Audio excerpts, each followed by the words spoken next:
My son abandoned me at the airport in a foreign country with no money and no ID. He planned it. He wanted me out of the way so he could take my house. But when he unlocked the front door, I was already inside, waiting. I smiled and said, "Oh, you're home. I've got a little surprise for you." The betrayal hit me like a physical blow, a cold, calculated strike from the very people I trusted most, my own son, Rodney, and his wife, Cora. What started as a simple family vacation spiraled into a chilling plot to steal everything I had, leaving me stranded and utterly alone. It was the last day of our trip to Puerto Vallarta, a beautiful week of beaches and family dinners that I thought was mending the cracks in our lives after Rodney's mother passed. But something felt off that morning at the airport. I just returned from the restroom to find Rodney and Cora huddled close, whispering intensely. They sprang apart when I approached, like kids caught with their hands in the cookie jar. "Everything okay?" I asked, settling back into my seat at gate 17. "You two have been quiet." Rodney mumbled something about being tired, not even looking up from his phone. Cora's smile was too bright, too sudden. "Just ready to get home, Dad. Can't wait to sleep in our own bed." We still had 90 minutes before our Seattle flight, but the air between us felt thick wrong. They wouldn't meet my gaze. Then, about 20 minutes later, Rodney stood abruptly. "Dad, we need water and some snacks for the flight. You know what we all like. Can you grab stuff?" I started to get up. "Sure, we can all go." But he insisted, pushing a crisp $20 bill into my palm, his fingers cold despite the terminal heat. "No, you go. I need to make a work call, and Cora has to hit the restroom." His insistence for such a simple errand didn't sit right. He stepped back, creating distance, his eyes fixed somewhere past my shoulder. Cora was already staring at her phone. "All right," I said, taking the money. "Be right back." The airport shop was small, and I took my time, picking out the expensive imported water Rodney liked, Cora's trail mix with dried cranberries, and my protein bars. The checkout line crawled. A family with 2 crying kids and a stroller blocked the aisle. Maybe 14 minutes passed. When I rounded the corner back to gate 17, plastic bag in hand, my stomach dropped. The seats were empty. Not just empty, cleared. No backpacks, no jackets, no sign anyone had been sitting in seats 14, 15, and 16. Other passengers now occupied different chairs, oblivious. The shopping bag slipped from my fingers. My hands shaking, I yanked off my backpack, unzipping the main compartment. My spare shirt was there, toiletry bag, but nothing else. The inner pocket, where my passport always stayed, empty. Side pocket? No phone. Front compartment? No wallet. I checked every space twice, 3 times, a desperate hope fluttering, then dying. Nothing. Gone. All of it. I grabbed the bag and half ran to the gate counter. A young woman in an airline uniform looked up from her computer. "The couple sitting in 14 and 15? Did you see where they went?" She typed something, her eyes scanning the screen. "Evan's party. They took the earlier flight to Denver. Standby upgrades. Departed 20 minutes ago. Denver." My voice came out louder than I intended. "We're going to Seattle. That's my son." "Sir." Their boarding passes were for the Denver connection. The terminal tilted. "Denver, not Seattle. Not home. Did they leave anything? A message?" Her expression shifted from efficient to sympathetic. "No, sir. I'm sorry." I walked back to the empty seats, sat down heavily, and pulled the $20 bill from my pocket. Still there, still crisp. The only money I had in the world. He gave me $20 and took everything.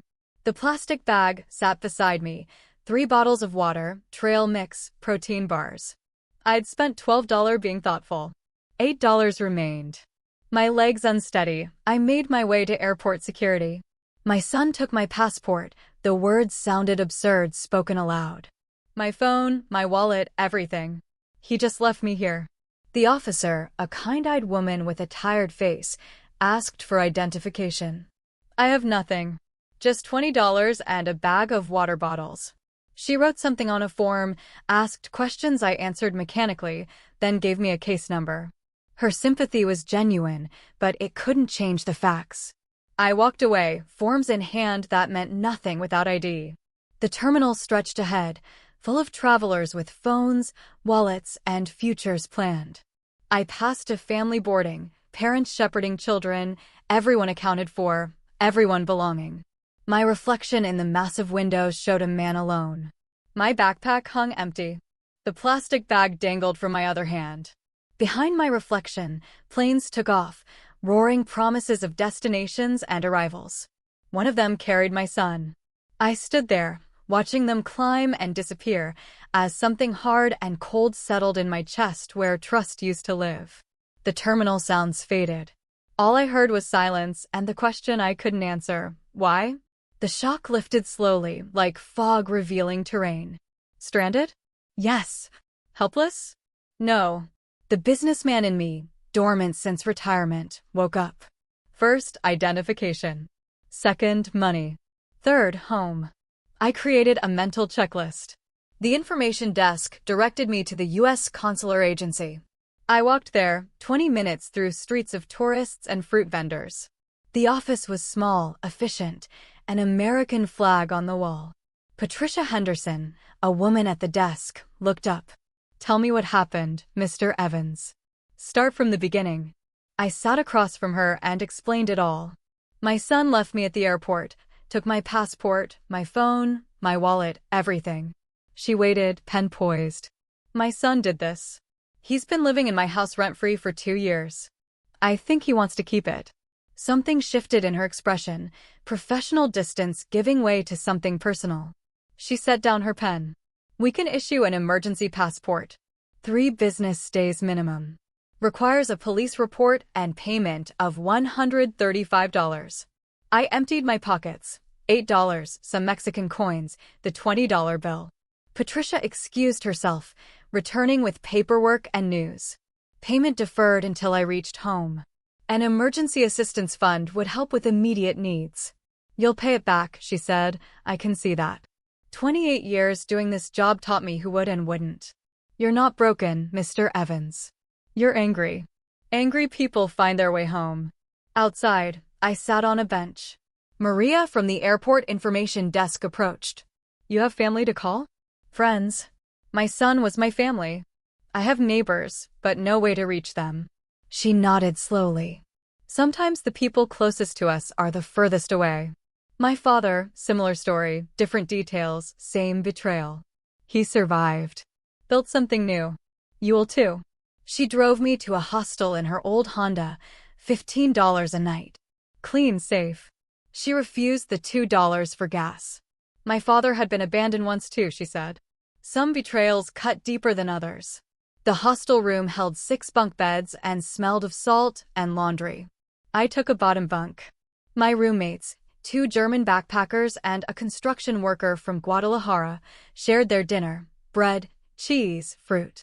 The German girl lent me her phone. I dialed my home number. It rang. No answer. An hour later, again. Still no answer. Where was Rodney? Day 2. I walked to the police station downtown. Through a translator, I told the officer, passport stolen, phone stolen, wallet stolen, by my son. His eyebrows rose. "Your son? He lives with you? In your house?" "Yes." I let him stay there. "And you believe this was planned? The tickets to Denver instead of Seattle? The timing? The standby upgrade?" "Yes," I said, "this was planned." He typed slowly, printed the report, stamped it, and handed it over with a look that said he was sorry, but this wouldn't bring anything back. That night, lying on the bunk, ceiling fan clicking, a memory surfaced. Last month. Rodney had been visiting more often, attentive, helpful. "Dad," he'd said, "we should update your medical directive, just in case something happens." A simple form on his laptop screen. I'd signed with the electronic signature pad, trusting him completely. Never saw a printed copy, never questioned it. The realization hit like cold water. That wasn't a medical directive. I sat up, startling the German backpacker. What did I sign? Power of attorney? Property transfer? The possibilities churned, each worse than the last. Day 3. I walked the streets of Puerto Vallarta, not as a tourist, but with purpose. My mind worked through the problem like a business deal. What does Rodney want?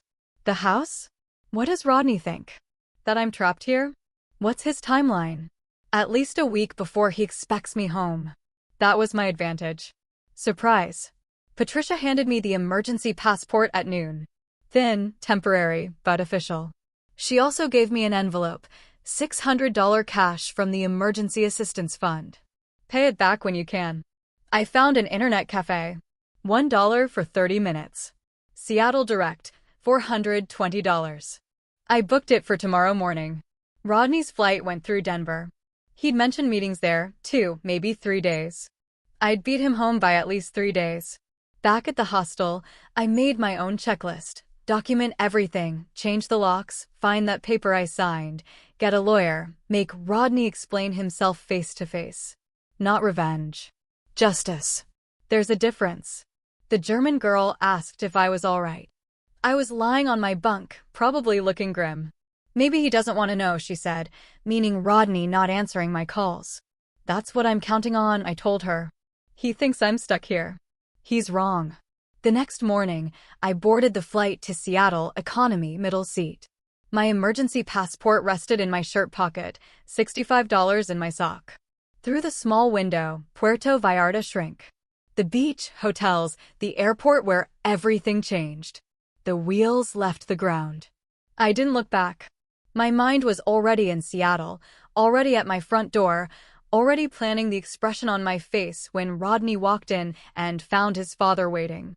The flight attendant began beverage service. Water, please. Free, and I needed to save every dollar. 3 hours and 40 minutes to Seattle. Rodney didn't know I was coming. The wheels hit runway concrete with that jarring thud that says you're home. Through the window, Seattle rain, dark clouds, evergreen hills, the familiar airport buildings. Home. But home was different now. Not refuge. Battlefield. I waited while other passengers jostled toward the exit. Patient, methodical. I had time. Rodney didn't know I was coming. The rideshare driver pulled up to the house 47 minutes later. I stared at it from the back seat. Pale blue Craftsman, white trim. The porch I rebuilt 5 years ago. The garden waiting for spring. $850,000 of real estate.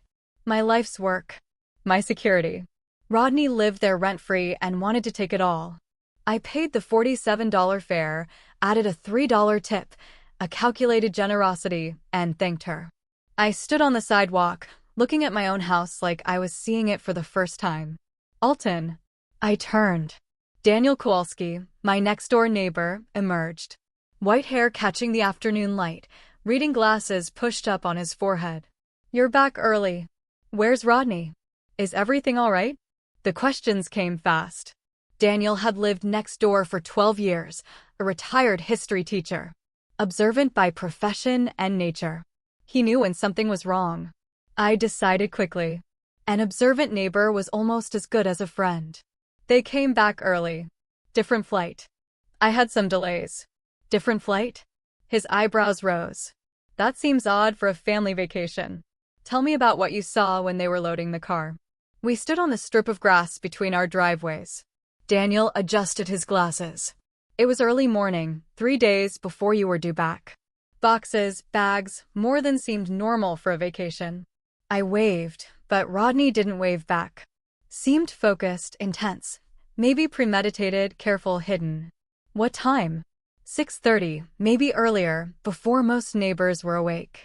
I filed this away. Thank you. If Rodney comes by while I'm out, don't tell him you saw me. Daniel studied my face, understanding dawning slowly. I haven't seen you. You're still in Mexico, as far as I know. Exactly. I retrieved the spare key from its hiding place, the fake rock near the rhododendron entrance my wife planted 20 years ago. My fingers remembered the motion. Unlocked the door. Disarmed the security system. Code unchanged, which meant Rodney expected no interference. I stepped inside. The house smelled stale. Closed up. Unaired. I moved through the rooms with increasing speed. Living room. Grandfather clock missing from the corner where it had stood for 30 years. Dining room. Silver service gone from the china cabinet, leaving gaps like missing teeth. My bedroom. The jewelry box my wife left me emptied of her rings and bracelets. Study. My Omega watch, collectible, worth $2,800, not in its case. The vintage Leica camera, absent from its shelf. Each missing item was a small theft. Together, they formed a pattern. Rodney didn't just abandon me. He robbed me first. My home office, the converted sunroom, had a desk facing the garden. On the desk, centered perfectly, lay a manila folder. I opened it. Legal documents, official seals, notary stamps. The top page read, Deed of Gift in bold typeface. I scanned quickly. Property address, mine. Grantor, Alton Evans. Grantee, Rodney Evans. Consideration, love and affection. Date, 4 weeks ago. My signature at the bottom, witnessed, notarized. My hands didn't shake. They should have. Instead, they were steady, cold. The anger wasn't hot anymore. It was frozen solid, sharp enough to cut. I walked back outside. Daniel was watering his plants, but I could tell he was waiting. Can I borrow your phone? He handed it over without questions. I photographed everything. Every empty space where valuables used to sit. Every gap on shelves, the open watch case, the missing camera, the desk drawer, the deed of gift from every angle. Evidence. I learned in business. Document everything. Assume nothing. Trust nobody. Daniel stood on his porch while I worked. When I returned his phone, he asked, Alton, if you need anything. There's trouble, I said, but I'm handling it. Inside again, I picked up the landline. Still worked. Called my bank. This is Alton Evans. Account ending in 77,743. I need to verify there's been no unusual activity. Security questions. Mother's maiden name. First car. Street I grew up on. The representative checked. Everything looks normal, sir. Last transaction was 4 weeks ago. Automatic utility payment. No attempts to add authorized users or change beneficiaries. No, sir. Your account settings are unchanged. One small relief. Rodney took objects, took the house on paper, but hadn't drained the money. Maybe couldn't, maybe didn't have time, maybe planned to do it later. Another small advantage. I still had resources. I sat at my desk, the deed of gift in front of me.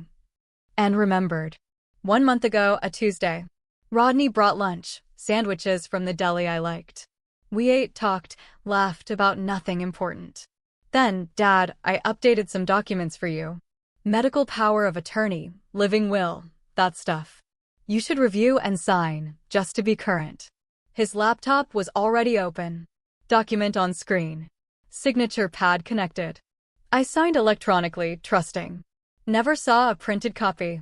Never questioned what it actually said. That Tuesday. That sandwich. That signature. That's when I lost everything. I stood alone in my living room as darkness gathered outside. I spoke to the empty house. You thought I'd be stranded. You thought I'd be gone long enough for you to establish possession. My reflection stared back from the darkened window. You thought wrong. Morning light cut across the kitchen table where I sat with instant coffee and a chipped mug. The list I'd made the night before lay in front of me, items crossed off, new ones added. Priorities circled twice. Top of the list, lawyer. I'd spent the previous evening on Daniel's borrowed laptop searching. 3 real estate attorneys downtown, all experienced in property disputes. Margaret Chen's name appeared most often in successful case outcomes. At 8 o'clock exactly, I dialed her office.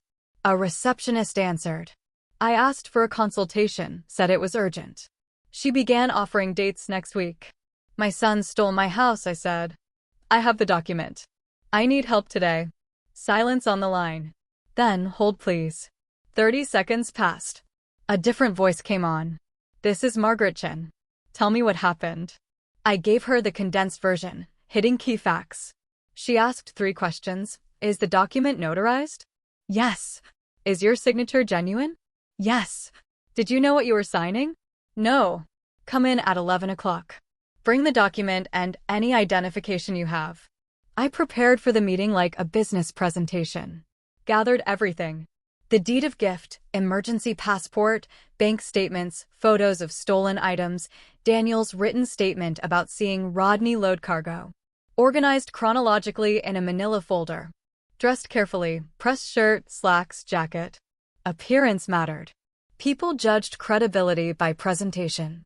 Her office was downtown, 20th floor, corner view of Puget Sound. Margaret Chin was smaller than I expected, maybe 5 feet 3 inches, precise in movement and speech. Gray-streaked black hair pulled back severely. The office smelled like paper and printer toner. Law books lined 2 walls. She gestured to a chair across from her desk, worn leather, shaped by countless clients with countless problems. I sat, placing the deed of gift on her desk like evidence at trial. She put on reading glasses, began examining it. Her expression didn't change, but her pen moved faster, making notes. 5 minutes later, she looked up. This is a properly executed deed of gift. The notary seal is legitimate. The language is standard. Your signature appears genuine. Is it? I nodded. Then legally, as of the date on this document, your son owns your house. The words hit like physical blows. However, that word carried weight. If you can prove you were deceived about the document's nature, we can argue fraud. She swiveled her computer monitor toward me. The deed of gift filled the screen, enlarged. Walk me through the signing. What exactly did your son tell you? He said it was updating my medical directives. Power of attorney if I became incapacitated. Made sense. I'm 63. Did you read the document thoroughly? It was on his laptop screen. Small text. He scrolled through it quickly. Said it was standard language. And you never received a signed copy? Never. I assumed it was filed with his records for emergencies. Her pen flew across the notepad. That's our angle. Misrepresentation of document contents. Concealment of true nature. She made copies, scanned the deed, enlarged the notary section. This was done carefully. Professional. Premeditated. She pointed at details on the screen. The notary's name is visible here. I'll need to interview them. This will cost money. Retainer. Court fees, possibly expert witnesses. Are you prepared for that? I sold a business 3 years ago. I have resources. This is worth every dollar. What will this cost? Realistic numbers. Retainer today, $5,000. If it goes to full trial, $20,000 to $40,000 more, maybe higher if he fights hard. I didn't hesitate. I'll write the check. What are our odds?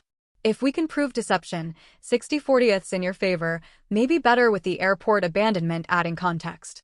But fraud is hard to prove. I'm not walking away from my house. I didn't think you were. That's why I cleared my schedule. The police station came next. East Precinct. Afternoon. Fluorescent lights. Scuffed linoleum. Metal chairs. I filed a formal complaint, theft of property from airport. Stolen passport. Wallet. Stolen items from home. The officer taking the report was young, probably late 20s. She typed slowly. The suspect is your son? Yes. And he lives with you. In your house? Yes. The house he's trying to steal. She looked up at that. This is a civil matter, sir. We can take the report about stolen items, but property disputes go through courts. I kept my voice level. The theft happened in Mexico. International. The stolen items have serial numbers. That's criminal. She typed faster. Asked for serial numbers. I provided them. Watch and camera, documented for insurance. She asked about the silver service value. I estimated conservatively, $3,500. 90 minutes later, she handed me a case number. Someone will follow up, she said, tone suggesting I shouldn't hold my breath. Back at Margaret's office, I watched her work, typing rapidly, printing, signing, gathering documents. Motion to invalidate deed of gift based on fraud and undue influence, the header read. Requesting expedited hearing given the living situation dispute. She collated pages, stapled them. Your son will be served with these papers. He'll know you're back. He'll know you're fighting. Good, I said.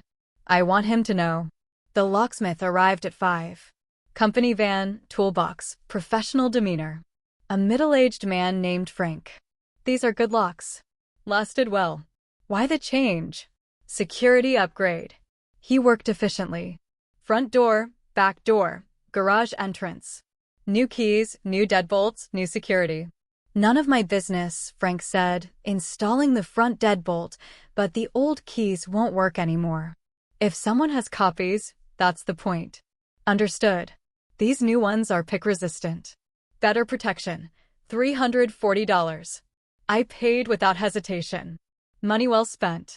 Frank handed over 3 sets of keys. Old locks are disabled. Nobody's getting in with old keys. I tested each lock twice. My house, again. After Frank left, I walked through each room, testing the new locks. Key turned smooth. Bolt slid home. Perfect. I pocketed 1 set. Hid the second in a new location. Kept the third on my desk. Then I moved furniture. Not rearranging exactly. Claiming. Pushed the couch 6 inches. Rotated dining chairs. Small changes, but changes. Marking territory. Making the space mine again. Evening settled over Capitol Hill. I stood at the front window. New locks secure behind me. Legal documents filed. Police reports submitted. My house, my fortress, my battleground. Across the street, lights flickered on in neighbors' homes. Normal lives continuing. My life hadn't been normal since the airport. Might never be normal again. The new phone I bought sat silent on the coffee table. No calls. Rodney didn't know this number. Rodney thought his father was still in Mexico, helpless, abandoned. Wrong. 6:47 p.m., 8:47 in Denver. Was Rodney at dinner in a hotel, planning his return to his house? The uncertainty bothered me less than it should have. I'd established position. Changed the field. When Rodney came back, everything would be different. I moved to the kitchen, opened the refrigerator, empty except for condiments and expired milk. Tomorrow, I'd shop, restock, live. Tonight, instant coffee and frozen bread would do. I carried another cup back to the window. The street was quiet. No cars approaching. Not yet. I sipped coffee, watched, and waited for the confrontation I knew was coming. 2 days passed. I spent them preparing. Documents organized on the coffee table. New keys in my pocket. Phone charged, recording app tested and ready. I moved through the house like a general inspecting fortifications. Checking windows, testing locks, claiming territory. Late afternoon on the second day, I heard a car door slam outside. I moved to the window, parted the curtain 1 inch. Rodney's silver Honda Accord sat in my driveway. He stood beside it, staring at the house. Even from inside, I could see confusion dawning on his face. Cora emerged from the passenger side, looked toward the front door, whispered something I couldn't hear. I let the curtain fall, counted to 5, waited for the doorbell or knock. Instead, I heard a key scraping in the lock. Once, twice, 3 times harder. The old key, useless now. Rodney cursed quietly. Cora's voice came through the door, sharp. What's wrong? Locks jammed or something. More scraping. Metal on metal. Nothing turning. Then silence. Footsteps moving around the house. They were checking the back door. I heard them try that lock too. More confusion in their voices, audible through the walls. They returned to the front porch. Call him, Cora said. He doesn't have his phone. We have his phone, Rodney replied, but he tried anyway. Somewhere in the house, my old disconnected phone buzzed once, died. My new phone rang. Unknown number. I answered on the 3rd ring. Yes. Dad? Is that you? It is. Where are you? I've been trying to reach. I'm home, Rodney. Inside the house. Your keys don't work anymore. Dead silence. Then what? When did you, 3 days ago? Come to the front door. We need to talk. I opened the door but stood in the frame, not inviting them in. Rodney looked exhausted, clothes wrinkled. 2 days of travel visible on his face. Cora stood slightly behind him, eyes sharp, assessing. Rodney tried his concerned son expression. Dad, thank goodness you're safe. We were so worried. What happened at the airport? We looked for you everywhere. I raised my hand. He stopped. I know what happened. You sent me to Bywater. You flew to Denver. You took my passport, my phone, my wallet, my money. You abandoned me in Mexico with nothing. His mouth opened, closed. No words came. I stepped aside just enough to reveal the coffee table through the doorway. Legal documents stacked neatly. I have something to show you. I picked up the top document, held it so they could see the header, motion to invalidate deed of gift based on fraud. That document you had me sign, the one you said was a medical directive? It wasn't. It was a property transfer. You stole my house on paper before you abandoned me in another country. Cora's hand gripped Rodney's arm. Her voice came out ice cold. We need a lawyer. Rodney recovered. His voice hardened. That deed is legal. My lawyer already reviewed it. Your signature properly notarized. Legally binding. This house is mine. You are the one trespassing. He pulled out his phone. I'm calling the police for unlawful occupation. I didn't flinch. Go ahead. Seattle Police East Precinct already has my report. Case number 774,821. Theft at Puerto Vallarta Airport. Stolen items from this house before the trip. Collectible watch, vintage camera, silver service. Your neighbor saw you loading boxes. His finger hovered over the phone. Didn't dial. You reported me? I reported theft. Criminal acts. The police have your name, your description, your flight information. Call them. See what happens. I pulled out my own phone, showed the screen. A red recording dot was visible. This conversation is being recorded. Washington is a two-party consent state, and I'm informing you now. Everything you say from this point is documented. Rodney's phone lowered. Cora tugged his arm, whispered something urgent. This isn't over, Rodney said. No, it's not, I replied. But it's not going the way you planned. They walked backward off the porch, down the steps toward their car. Rodney kept looking back at the house, at me, at what he thought he'd claimed. I stood in the doorway until they were in the car, until they were backing down the driveway, until they were gone. Then I closed the door. The new lock clicked solidly. I leaned against it, breathing slow and steady. First round, mine. Through the window, I watched their car disappear. My hands were steady, but my heart pounded. Adrenaline catching up now that the confrontation was over. I walked through the house, checking doors and windows from habit. All secure. In the kitchen, I poured water, drank it, standing at the sink. The house was quiet again. My phone buzzed. Text from Daniel. Saw them arrive and leave. You okay? I typed back, fine, thank you. He didn't ask more. I didn't elaborate. I returned to the living room, gathered the documents from the coffee table, filed them back in the folder, motion to invalidate, police report, bank notifications, locksmith receipt. Paper trail of resistance. Paper trail of war. My phone rang. Margaret Chen's office. I answered, expecting questions about the confrontation. Instead, her paralegal's voice. Mr. Evans? We've received notice from opposing counsel. Rodney Evans has retained representation. Attorney named Robert Michaels. Specializes in property disputes. He's filed a counter-motion asserting the deed's validity and requesting immediate possession pending court decision. I sat down. The battle had truly begun. 3 days after the confrontation, I sat in Margaret's office for a strategy meeting. She slid a thick document across her desk. Robert Michaels is thorough. He's filed for an expedited hearing on possession, claiming you're unlawfully occupying your son's property. The irony wasn't lost on either of us. I read the motion. Legal language, but the message was clear. Rodney was fighting back hard. Michaels is good. Margaret refilled her coffee. He's reframing the entire narrative. You become the unreasonable parent. Rodney becomes the victim. But the facts. Mexico, the theft, the deception. Facts matter, but so does presentation. He's separating the criminal allegations from the property dispute, making it look like you're using criminal complaints to relitigate a gift you regret. That's not what happened. I know. The judge will decide. That's why we need more evidence, direct evidence of fraud at the signing. She walked me through Rodney's strategy. Michaels is arguing you made a valid gift. Fully informed, properly executed. His position is that you regretted it after the fact. Maybe because you had a falling out.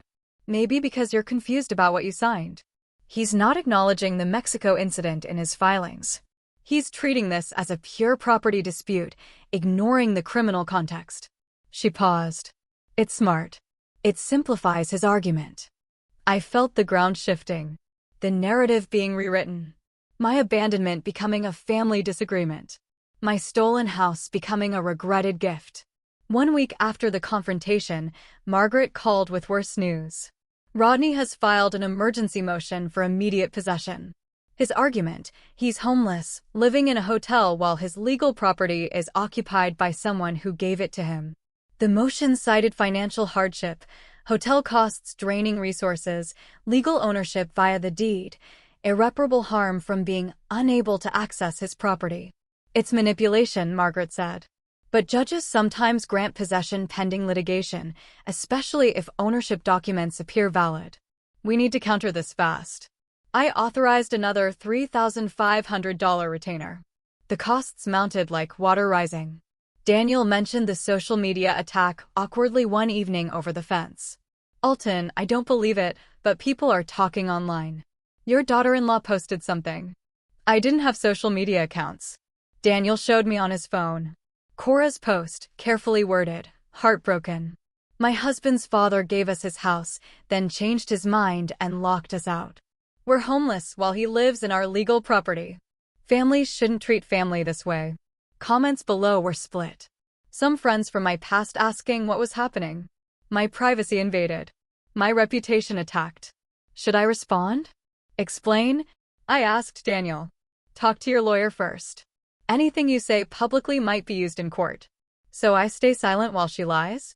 Sometimes silence is stronger than arguing. People who matter will wait for the truth.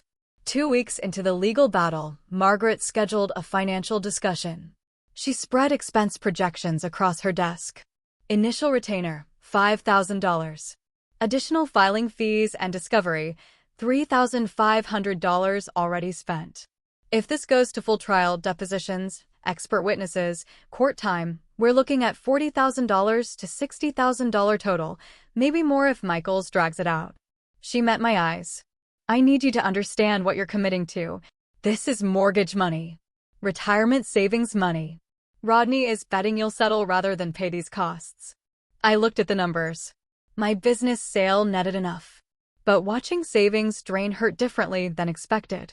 And if I settle, give him something to walk away? Depends what you offer. But settling rewards theft. And Rodney smells blood now. He might demand unreasonable terms. So fight or surrender. Those are the options in any war. I met with my financial advisor, Patricia, who'd managed my retirement investments for 8 years.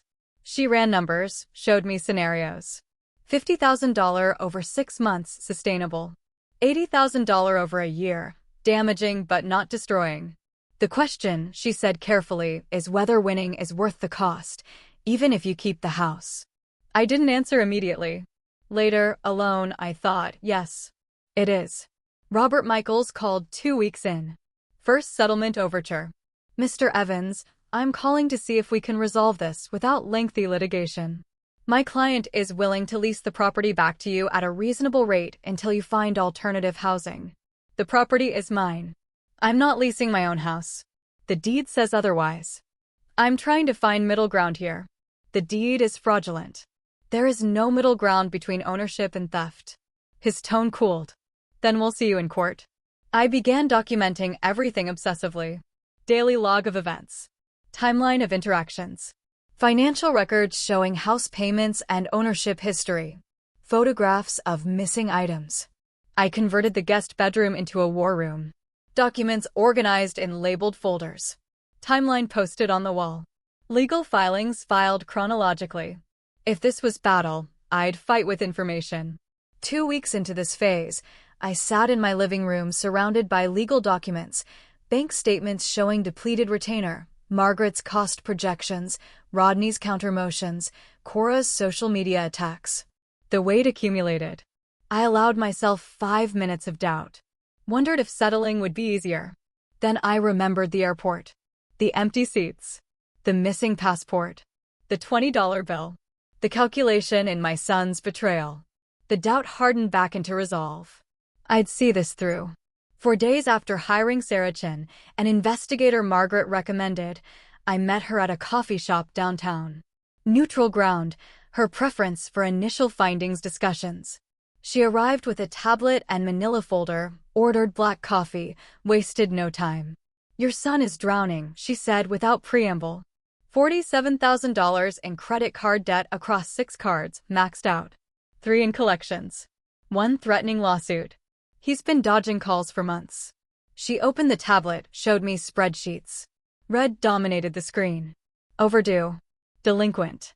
Collections. Started 18 months ago. Lifestyle inflation. Expensive dinners. Designer purchases. Vacations Cora posted about last year. Income couldn't support spending. She swiped to another screen. The debt spiral.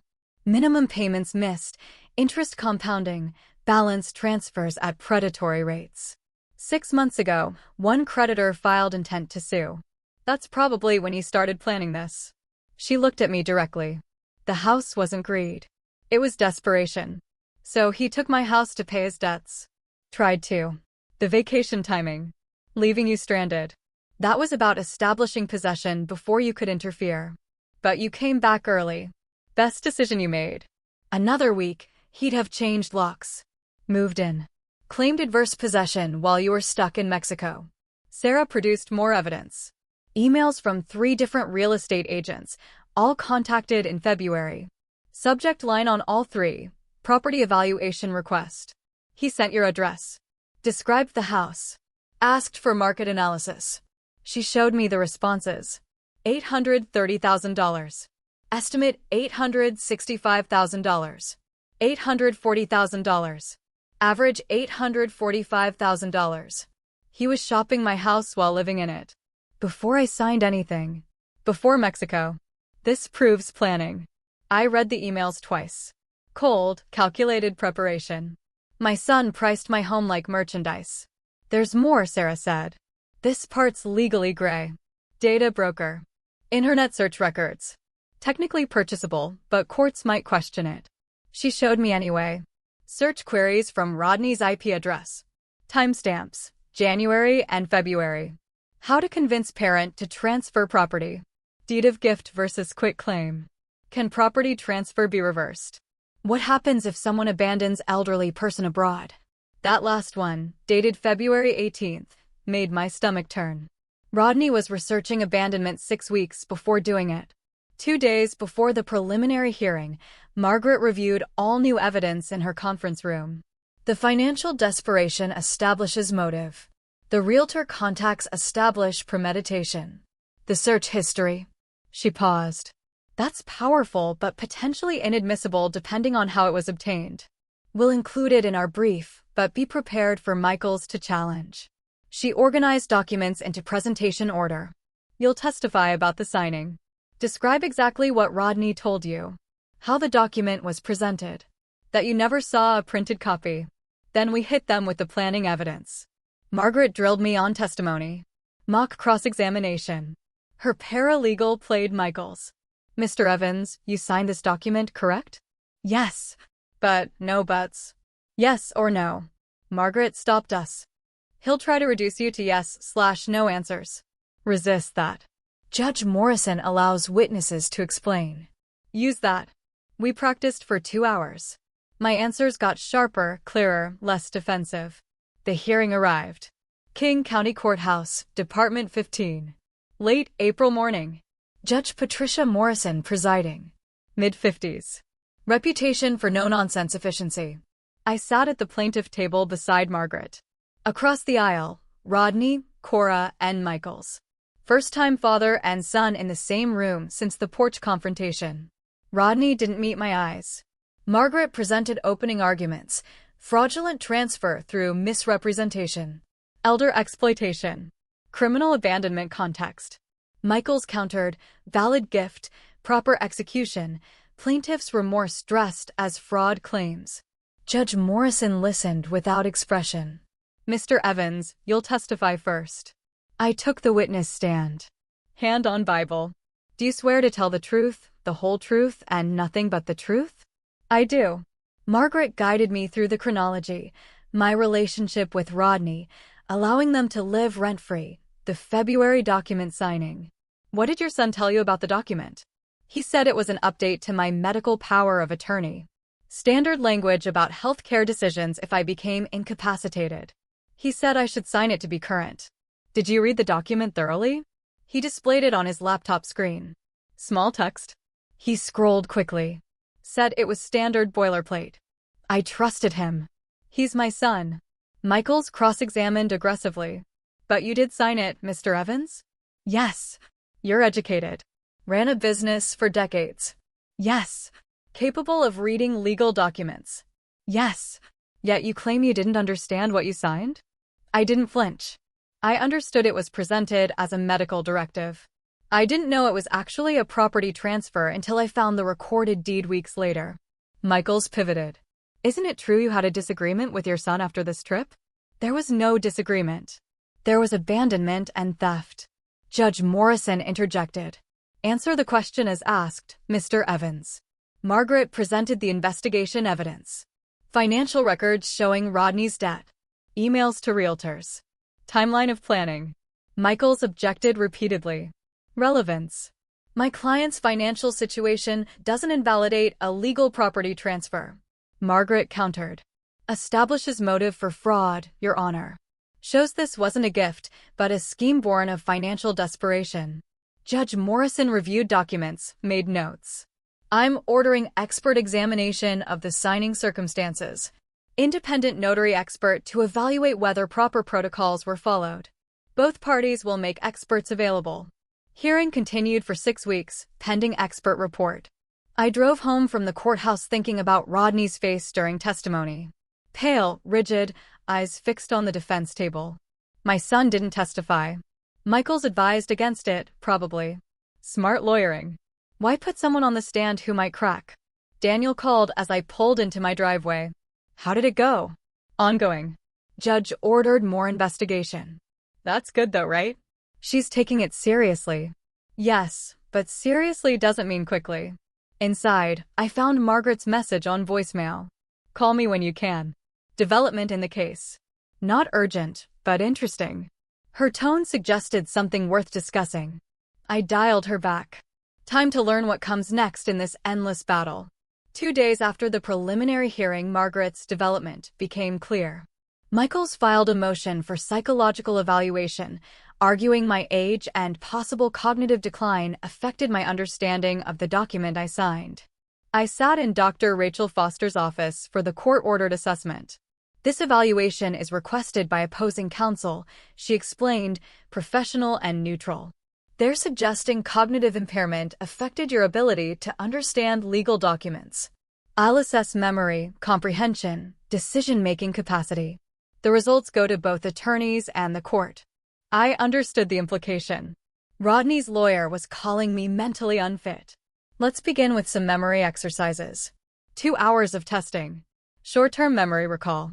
Long-term memory. Cognitive processing. I'm going to read you a list of 10 words.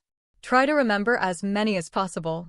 Hospital, television, curtain, flower, envelope, sidewalk, piano, thunder, basket, mirror. That's all 10 in order. Excellent recall. Now, tell me about a significant decision you made in the past 5 years. I provided a detailed chronology of selling my business, the equipment supply company I built over 30 years. Had offers from 3 buyers. Evaluated each based on price, terms, and what would happen to my employees. Sold to the buyer offering the best outcome for everyone.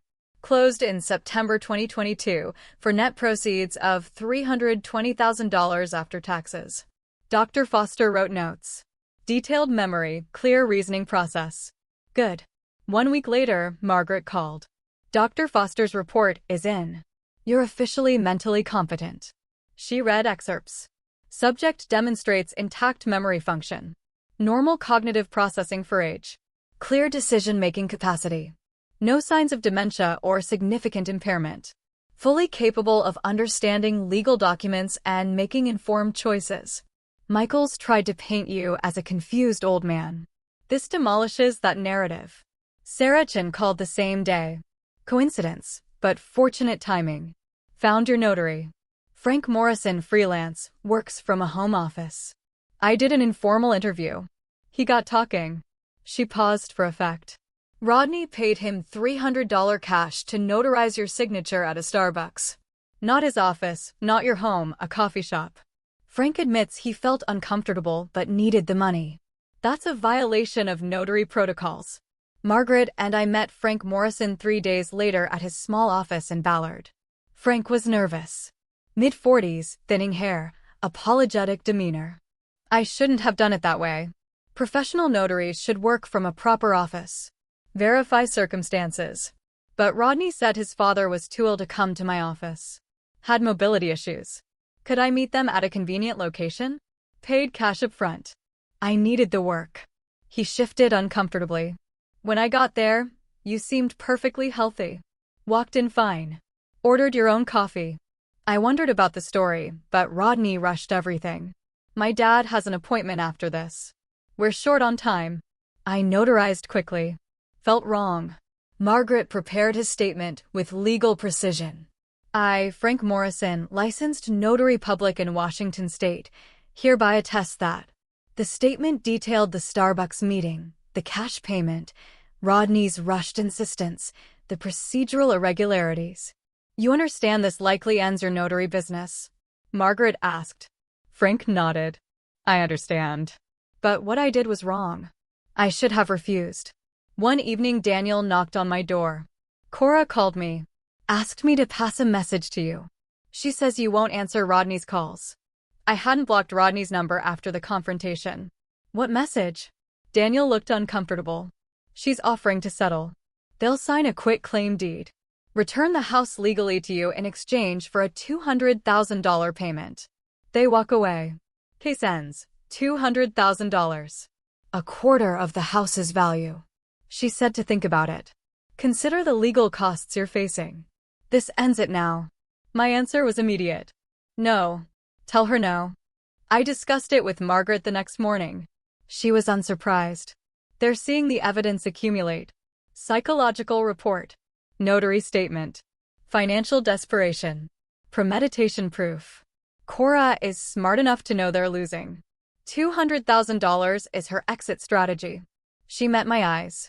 But if we win fully, you get your house free and clear. If you settle, you pay them a fortune for stealing from you. We're not settling. I'm not paying ransom for my own property. Sarah delivered her final investigation report. Comprehensive documents summarizing everything. Cost $2,000, but worth every cent. Margaret filed it as supplemental evidence. This is devastating to their case. 3 weeks passed in intense preparation. Margaret filed all new evidence with the court. Michaels filed counterarguments. The legal battle became a paper war. I was into the case for $17,000. Now, for days before the scheduled hearing, Margaret called with urgency I hadn't heard before. Judge Morrison moved our hearing up. 2 days from now. She's reviewed all evidence and wants oral arguments immediately. Is that good or bad? Unknown.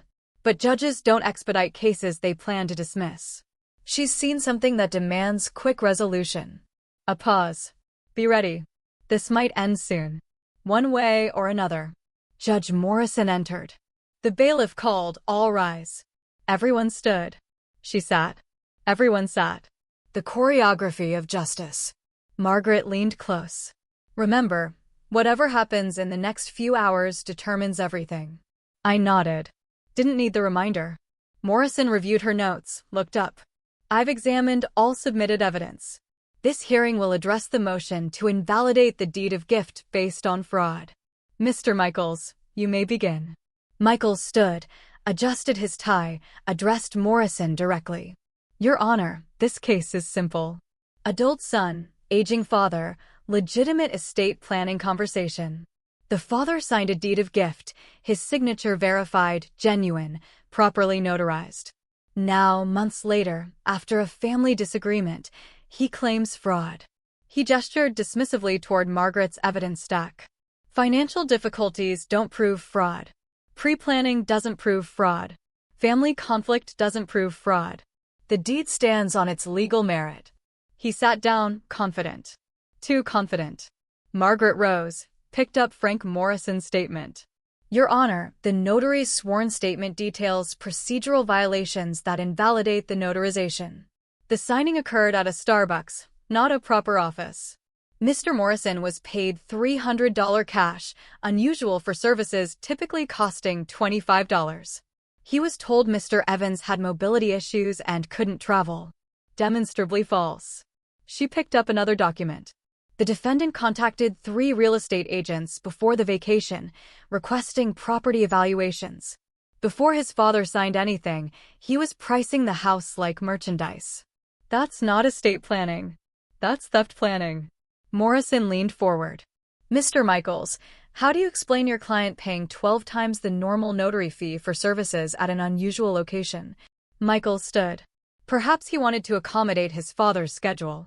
The fee reflects convenience. Morrison's expression showed skepticism. And the false statements about mobility issues? Michaels hesitated. I'd need to confirm those allegations with my client. Morrison turned to Margaret. Miss Chin, fraud is a difficult standard. Preponderance of evidence requires showing Mr. Evans was actively deceived about document contents. Can you meet that burden? Margaret nodded. The notary will testify. Mr. Evans was never told the document's true nature.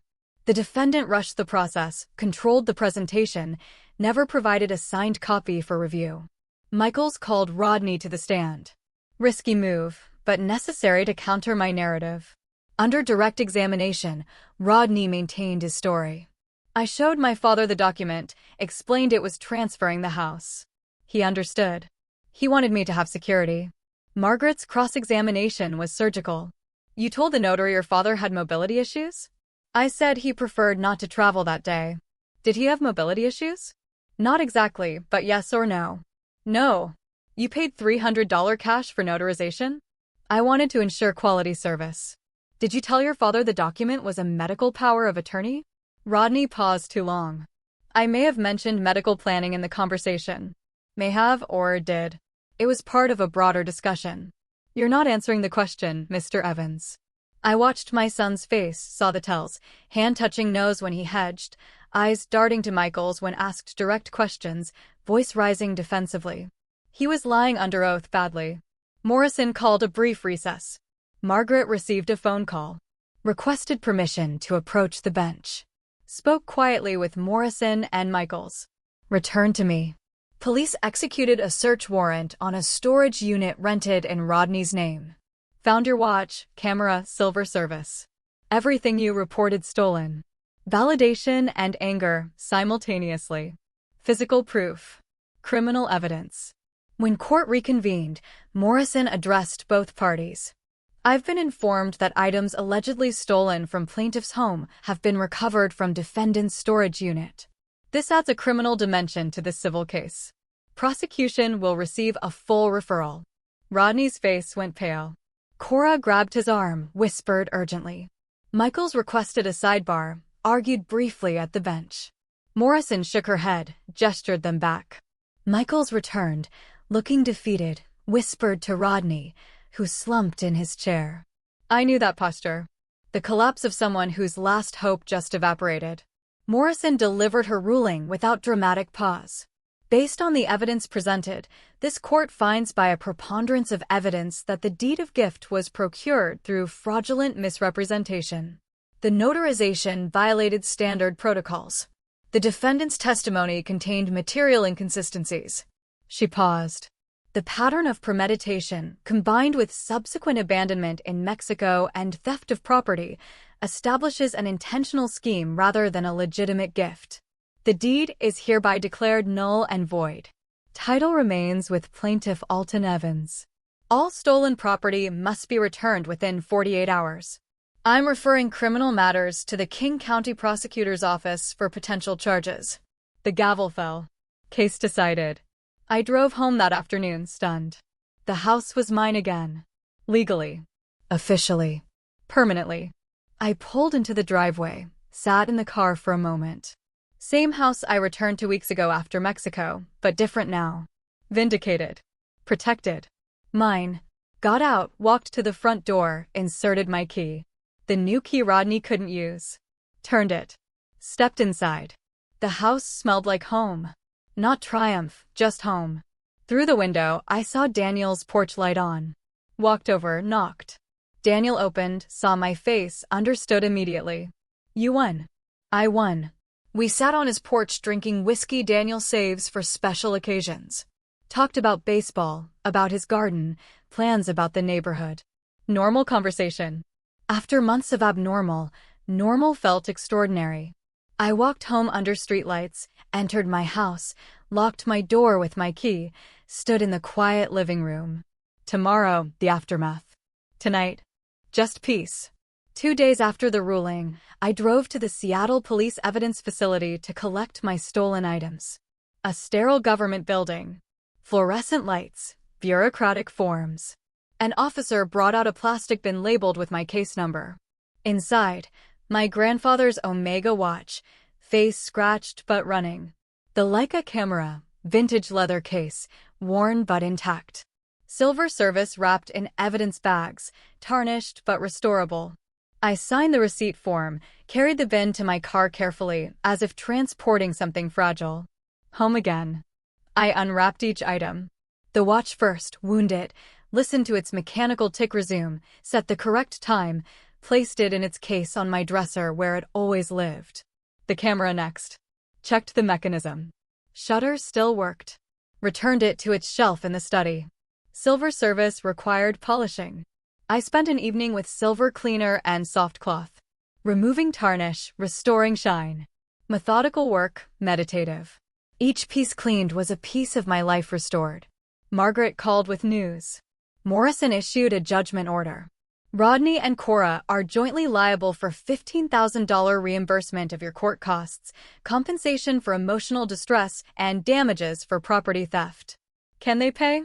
Her laugh was humorless. They can't pay their current debts. This judgment goes to the back of a very long line. But it's on their record. Permanent mark. I didn't need the money. I wanted the accountability. 2 weeks later, the prosecutor's office called. Assistant Prosecutor James Riley sounded young and overworked. Mr. Evans, we're offering your son a plea agreement. Plead guilty to theft and attempted fraud. Receive 2 years probation, restitution to you, and community service. No jail time given his lack of prior record, but a conviction on his record permanently. I don't want revenge. I want accountability. If probation accomplishes that, accept the plea. Riley sounded relieved. Thank you. Some victims push for maximum punishment. This is proportional. Proportional. The word felt right. I met with an estate attorney, Richard Taft, in Bellevue. You want to ensure your son can never inherit this property. I nodded. Never. Not if I die tomorrow. Not if I die in 30 years. Richard drafted a new will on his computer. Clear language. I explicitly disinherit my son Rodney Evans from any claim to my estate. Upon my death, my house shall transfer to the Seattle Housing Foundation to be used for low-income, elderly housing. I signed, feeling a strange peace. My son tried to take everything. Now he gets nothing. Not as punishment, as protection. Margaret delivered the final bill in person. Professional courtesy. One last meeting to close the case. $19,500 total. I absorbed some research costs and reduced my hourly rate for the final month. I wrote the check without hesitation. You saved my house and probably my sanity. Worth every penny. She smiled slightly. Most clients complain about legal fees. Most clients don't have sons who try to steal their homes. Early August. Warm Seattle evening. I sat on my front porch with iced tea, reading the newspaper. Down the street, a moving truck backed into the apartment complex. Curiosity pulled me to watch. Soft furniture being loaded. Cheap pieces. Some I vaguely recognized from Rodney's room years ago. Then I saw them. Rodney carrying boxes. Cora directing movers with sharp gestures. Eviction. Couldn't afford rent anymore. I stayed on my porch, partially hidden by rose bushes. Watched my son's life collapse into cardboard boxes and a rental truck. Rodney looked thinner, older, defeated. Loaded boxes mechanically, no energy. Cora got in the truck passenger seat, didn't help. Rodney climbed into the driver's seat. The truck pulled away. Gone. I sat in silence, processing what I witnessed. I won. Justice happened. My son was destroyed. None of it felt good. It just felt done. Later, Daniel came over, saw the moving truck. That was them, wasn't it? Yeah. Evicted for non-payment. How do you feel about that? Empty. Not happy. Not sad. Empty. You won. That's supposed to feel good. Winning meant my son lost everything. That's not victory. That's survival. Sometimes survival is the only victory available. September approached. Summer faded toward fall. My house stood solid on its Capitol Hill foundation. My house, legally and emotionally. The garden needed attention. I spent a Saturday weeding, planting fall bulbs, preparing for the next season. Daniel helped. 2 men working in companionable silence. We drank beer afterward on my porch, watching the street. You ever think about selling, moving somewhere easier? I considered this. This house almost got stolen from me. Now that I've fought to keep it, I'm not leaving. Fair enough. We sat watching evening arrive. My phone rang. Unknown number. I ignored it. Could be anything. Probably nothing important. My life had returned to peaceful unimportance. Normal problems. Lawn maintenance. Grocery shopping. Upcoming dentist appointment. No lawyers, no courts, no betrayals. Just life. The ordinary, precious life I defended. The phone stopped ringing. The street stayed quiet. The house stood. I remained on my porch, in my home, surrounded by the simple victory of having survived someone else's greed. Justice isn't always satisfying, but it's always necessary. I learned that these past months. Learned it at great cost. Financially, emotionally, familiarly. Was it worth it? I looked at my house, the pale blue paint, the white trim, the porch I rebuilt, the garden I tend. My house. My life. My terms. Yes, it was worth it. Every dollar, every stress, every painful moment. Because some things can't be priced. Some things have to be defended. And some victories, even when they hurt, are still victories worth winning.